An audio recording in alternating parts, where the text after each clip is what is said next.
ಭಾಗದ ನಮ್ಮವರೇ ಆಗಿರ್ತಕ್ಕಂಥ ಸನ್ಮಾನ್ಯ ಶ್ರೀ ಹೊರಟ್ಟಿ ಸಾಹೇಬರು, ಬಸವರಾಜ್ ಹೊರಟ್ಟಿ ಸಾಹೇಬರು ಅವರು ಈಗ ಹಾಲಿ ಸಭಾಪತಿಗಳು, ಮಾಜಿ ಶಿಕ್ಷಣ ಸಚಿವರು, ಶಿಕ್ಷಣ ಪ್ರೇಮಿಗಳು, ವಿಶ್ವ ದಾಖಲೆ ಮಾಡಿದ್ದಾರೆ.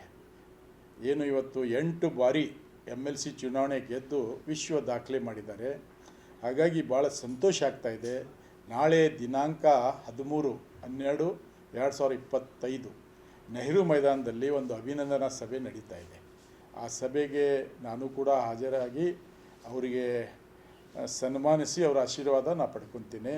ಭಾಳ ಹೆಮ್ಮೆಯ ಪುತ್ರ. ಉತ್ತರ ಕರ್ನಾಟಕ ನಮ್ಮ ಶಿಕ್ಷಣ ಕ್ಷೇತ್ರದಲ್ಲಿ ತಮ್ಮದೇ ಆದಂಥ ರೀತಿಯಲ್ಲಿ ಹೋರಾಟ ಮಾಡಿ ಕ್ರಾಂತಿಕಾರಿ ಬದಲಾವಣೆ ತರುವಂಥ ಕೆಲಸ ಶಿಕ್ಷಣ ಕ್ಷೇತ್ರದಲ್ಲಿ ಮಾಡಿರ್ತಕ್ಕಂಥದ್ದು ಇವತ್ತು ಈ ನಾಡಿನಲ್ಲಿ ಯಾರಾದರೂ ಇದ್ದಾರೆ ಅಂತ ಹೇಳಿದರೆ ಅದು ಸನ್ಮಾನ್ಯ ಶ್ರೀ ಬಸವರಾಜ್ ಹೊರಟ್ಟಿ ಸಾಹೇಬರು ಅಂಥೇಳಿ ಭಾಳ ಹೆಮ್ಮೆಯಿಂದ ಹೇಳಿಕೆ ಬಯಸ್ತೇನೆ. ಇವತ್ತು ಭಾಳ ಸಂತೋಷ ಆಗ್ತಾಯಿದೆ. ಅವರ ರಾಜಕೀಯ ಜೀವನದಲ್ಲಿ ಮಾಡಿರ್ತಕ್ಕಂಥ ಕೆಲಸಗಳು ಮತ್ತು ಅವ್ರು ನಡೆದು ಬಂದಿರತಕ್ಕಂಥ ಹಾದಿ ಒಂದು ಸುವರ್ಣ ಅಕ್ಷರದಲ್ಲಿ ಬರೆದ್ರೂ ತಪ್ಪಾಗಲಿಕ್ಕಿಲ್ಲ ಅನ್ನೋಂಥ ಮಾತನ್ನು ಈ ಸಂದರ್ಭದಲ್ಲಿ ಹೇಳಿಕೆ ಬಯಸ್ತೇನೆ. ಬಸವರಾಜ್ ಹೊರಟ್ಟಿ ಸಾಹೇಬ್ರ ಬಗ್ಗೆ ಇನ್ನೂ ಹೆಚ್ಚಿಗೆ ಹೇಳೋಷ್ಟು ದೊಡ್ಡ ವ್ಯಕ್ತಿ ನಾನು ಅಲ್ಲ, ಆದರೆ ಅವರಿಗೆ ಭಾಳ ಹತ್ತಿರದಿಂದ ನಾವು ಜೊತೆ ಇರ್ತಕ್ಕಂಥದ್ದು.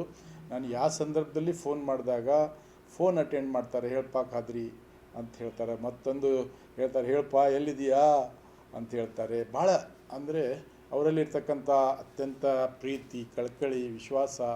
ನಮ್ಮಂಥ ಸಣ್ಣ ವ್ಯಕ್ತಿ ಫೋನ್ ಮಾಡಿದ್ರು ಕೂಡ ಅಟೆಂಡ್ ಮಾಡಿ ವಾಪಸ್ ಫೋನ್ ಮಾಡಿ ಇಲ್ಲ ಅದು ಏನೋ ಒಂದು ಮಿಸ್ಟೇಕಾಗಿ ಹೇಳ್ಯಾರಂತ ಹೇಳಿದಾರೆ ಅವರು. ನಮ್ಮ ಪಕ್ಷದವರೇ ಹೇಳಿದವರು ಪುನಃ ಮತ್ತು ಅವರು ಬೆಳಗಾವ್ದಾಗ ಅವ್ರ ಹೇಳಿಕೆ ಸದನದಾಗ ಹೇಳ್ಯಾರ ಅಂತ ನಿಮ್ಮ ಗಮನಕ್ಕೆ ಬಂದಿಲ್ಲ, ಹೇಳಿದ್ದಾರೆ. ಹಾಗಾಗಿ ಏನಿರ್ತೈತಿ ನೋಡಿ, ಮಾವಿನ ಗಿಡಕ್ಕಲ್ಲಿ ಹೊಡಿತಾರೆ, ಬೇವಿನ ಗಿಡಕ್ಕೆ ಹೊಡೋಂಗಿಲ್ಲ. ನಮ್ಮ ಹೊರಟ್ಟಿ ಸಾಹೇಬರು ಮಾವಿನ ಗಿಡ ಇದ್ದಂಗೆ, ಒಂದು ಅದು ಏನು ಹಣ್ಣಿನ ರಾಜ ಇದ್ದಂಗೆ. ರಾಜಕೀಯ ಒಳಗೆ ನಮ್ಮ ರಾಜ ಅವರು, ರಾಜಕಾರಣಿಗಳ ಒಂದು ರಾಜ ಇದ್ದಂಗೆ ಅವರು. ಅವರ ನಡೆಗಳು, ಅವರಲ್ಲಿರ್ತಕ್ಕಂಥ ಏನು ಪಾರದರ್ಶಕತೆ, ಪ್ರಾಮಾಣಿಕತೆ, ಅದು ಅವ್ರ ಬಗ್ಗೆ ಯಾರು ಹೇಳಿದ್ರು ಅದು ತಪ್ಪು ಅಂಥೇಳಿ ಈ ಸಂದರ್ಭದಲ್ಲಿ ಹೇಳಲಿಕ್ಕೆ ಬಯಸ್ತೇನೆ. ಇಲ್ಲ, ಅದು ಯಾವ ಸಂದರ್ಭದಾಗ ಹೇಳ್ಯಾರ ನನಗೆ ಗೊತ್ತಿಲ್ಲ. ಬಟ್ ಅವರು ಹೇಳಿರ್ತಕ್ಕಂಥ ವಿಚಾರ ಅವರೇ ಅದಕ್ಕೆ ಮತ್ತೆ ಅದು ಹೇಳಿದ್ದು ಸರಿ ಇಲ್ಲ ಅಂಥೇಳಿ ಏನೋ ಹೇಳಿದ್ದಾರೆ ಸದನದಾಗ ಅಂತ ನನಗೆ ಮಾಹಿತಿ ಸಿಕ್ಕಿದೆ.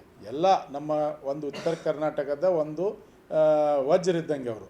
ಉತ್ತರ ಕರ್ನಾಟಕ ಭಾಗಕ್ಕೆ ಆಗಲಿ, ಇಂಟೈರ್ ಕರ್ನಾಟಕಕ್ಕೆ ಇವತ್ತು ಕರ್ನಾಟಕದ ಕನ್ನಡಿಗರ ಬಗ್ಗೆ ಅವರಲ್ಲಿರ್ತಕ್ಕಂಥ ಕಳಕಳಿ, ಈ ರಾಜ್ಯದ ಆಗು ಹೋಗೋ ನೆಲ ಜಲ ಎಲ್ಲ ಸಂದರ್ಭದಲ್ಲಿ, ವಿಶೇಷವಾಗಿ ಶಿಕ್ಷಣ ಕ್ಷೇತ್ರದಲ್ಲಿ ಅವರು ತಮ್ಮದೇ ಆದಂಥ ಕೊಡುಗೆ ಭಾಳ ಅಪಾರಿದೆ. ಶಿಕ್ಷಕರಿಗೆ ಮತ್ತು ಅನುದಾನ ಶಾಲೆಗಳಿಗೆ, ಅನುದಾನ ರಹಿತ ಶಾಲೆಗಳಿಗೆ ಕೂಡ ಅವ್ರದ್ದೇ ಆದಂಥ ಕೊಡುಗೆ ಇದೆ.